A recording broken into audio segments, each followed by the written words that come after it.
Hi kids, இரண்டு மரம். கதை கேட்கலாமா? ஒரு ஆற்றங்கரையில் இரண்டு மரங்கள் இருந்தது. அந்த வழியாக வந்த சிட்டுக்குருவி மழைக்காலம் தொடங்க இருப்பதால் நானும் எனது குஞ்சுகளும் வசிக்க கூடு கட்ட அனுமதிக்க முடியுமா என்றது. முதலில் இருந்த மரம் மறுத்தது. இரண்டாவது மரம் அனுமதித்தது. குருவிகள் கூடு கட்டி சந்தோஷமாக வாழ்ந்து கொண்டிருந்தது. ஒரு நாள் பலத்த மழை வந்தது. ஆற்றங்கரையில் வெள்ளம் பெருக்கெடுத்து ஓடியது. அந்த வெள்ளத்தில் முதலில் இருந்த மரம் அடித்து செல்லப்பட்டது. அதை பார்த்த குருவி, எனக்கு வசிக்க கூடு கட்ட இடமில்லை என்றதால் இப்பொழுது தண்ணீரில் அடித்து செல்லப்படுகிறாய் என்றது.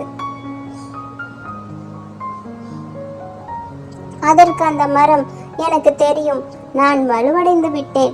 எப்படியும் இந்த மலைக்கு தங்க மாட்டேன். தண்ணீரில் அடித்து செல்லப்படுவேன். நீயும் உன் குழந்தைகளும் நல்ல வாழ்க்கையை வாழ வேண்டும் என்றுதான் உனக்கு இடமில்லை என்றேன். மன்னித்து விடு என்றது.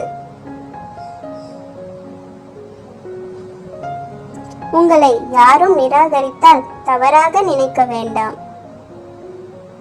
நன்றி.